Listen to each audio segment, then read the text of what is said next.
Hi, welcome to the GF channel. In today's episode, I'm fixing the dome lights again. In one of my previous videos, I actually showed you how to fix your dome lights if you're at the door position and they are not lit. So on they working, on door not working.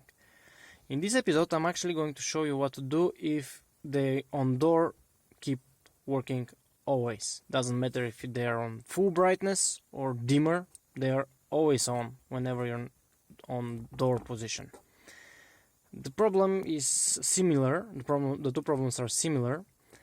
So I actually did break it both times using this light bulb. Now I try to actually place this new dome lights without map lights, because I already have the map lights here, and I'm also going to use these map lights from Sidus, or no, I don't know how they are called, pronounced, to the back right there, to the pillar, C pillar. And I do not need map lights here, and this is way slicker as a look, and since they are not needed, I'm going to use this one. And I took this light bulb out of this one, placed it in here, since the installations and everything is the same for the two. This is from 3 to 3. I just plug it in, and all of a sudden my dome lights started working always. And I was like, oh, what happened? So what happened is, since I'm working under the ground, this light bulb is actually being lit hours and hours, straight hours, without turning off at all. And it used to have, come on, focus. It used to have some isolation on between the pin and the heatsink. Doesn't want to focus anymore. Anyhow, it used to have. Now the two pins are connected through the heatsink, because the isolation melted and they're just now connected, which shorted it. That's what it happened last time with this. That's what happened now with this. The difference is from the speedometers. Now here I have my new speedometer, for which I have another video for how to turn this board computer on, and that is when I actually installed this one.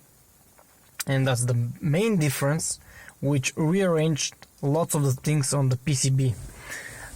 So this is my old speedo, doesn't have the board computer, and you can see here what I did on it in the previous video.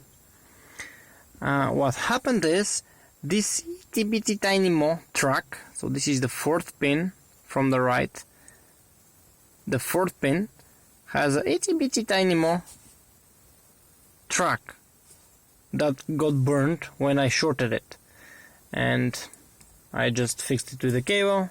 Good. Now whenever you have a board computer, this is ambient temperature only, but the PCB is the same for the board computer.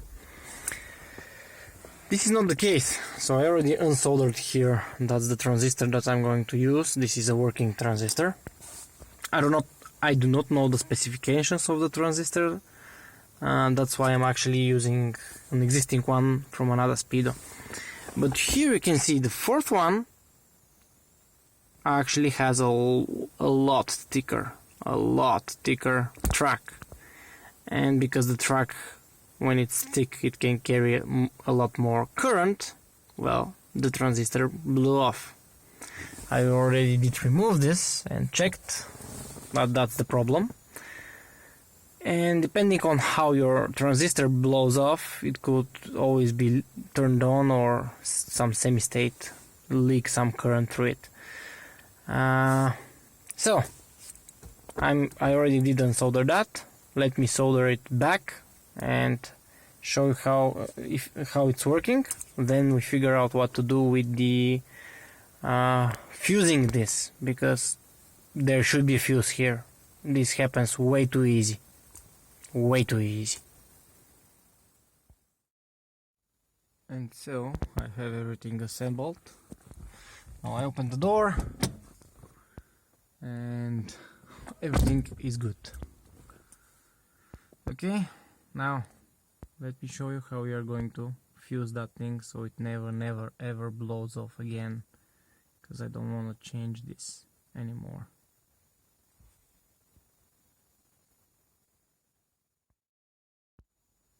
And so that's the fuse here. It's a cable holder, not for automatic fuse, the fuse, but I want to have as little as possible amperage going through this transistor.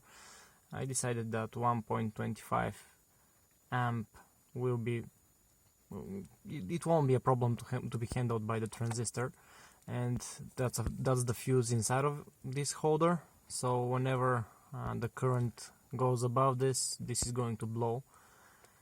And even 1 amp at 12 volts is 12 watts, so I believe there's plenty of wattage.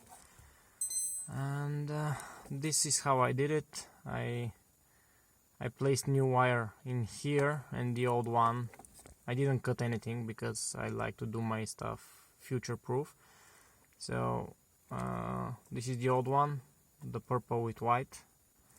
And again, purple with white here. It's not cut. I actually got it from this connector, where I have lots of those. And I have other fuses also. And that's it. No longer I shall replace transistors. Hope you enjoyed the video. Hit subscribe. I'll be posting more videos soon. Bye bye.